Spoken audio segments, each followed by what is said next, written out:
And welcome back to Boom and Bust. It's our monthly panel show. We have the Honorable Joe Oliver and Sandra Pupatello joining us, the first one for the fall session, as it were.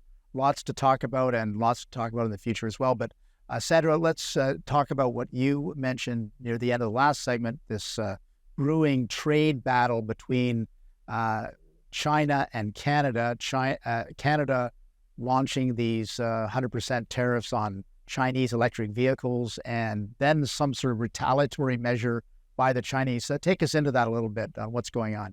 Well, just that the Canadian government rightly agreed, in my view, to match the U.S. tariff on Chinese imports of EVs.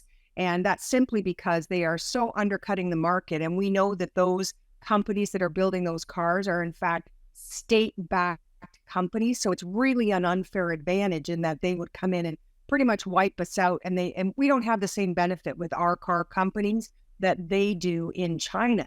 So the retaliation for that, of course, is now they're threatening their, withholding or stopping the import of our canola into China.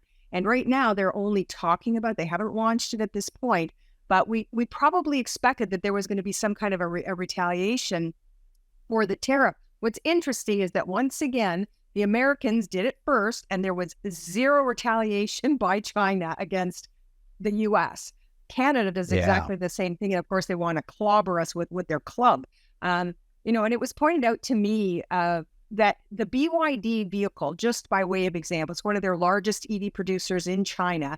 Their cars are so inexpensive that if they come in at $30,000 and you put a 100% tariff on it, it's now $60,000. It's still less than cars that are being made here in America for that similar size vehicle. So is a tariff really going to stop our consumers if they really want to get at them?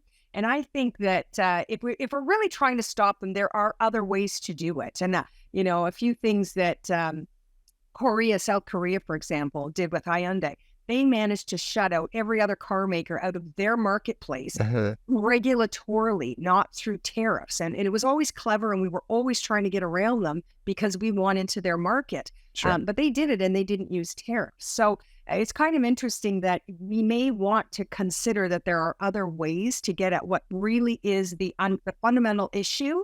Is that a state company? And if it is, that's an unfair advantage having to go up against those companies here in North America.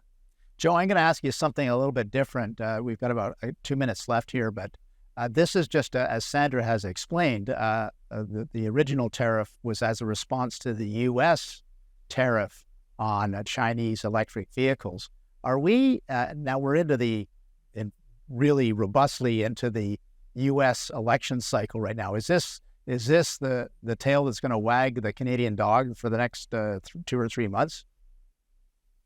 Well, I think we're going to be hit irrespective of who gets elected. I mean, there's been a lot of focus on the tariff issue from the Trump campaign, and I think if he does get elected, it could be quite significant and challenging for Canada. But the Democrats are talking a very protectionist game also. It may not be as severe.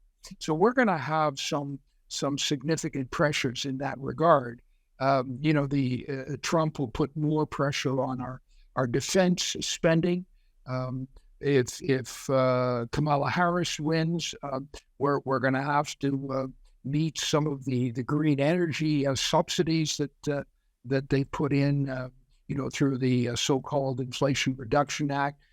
It's going to be challenging economically and politically, I should say, with a new administration, whether it's a Democrat or Republican, and it's not going to be easy.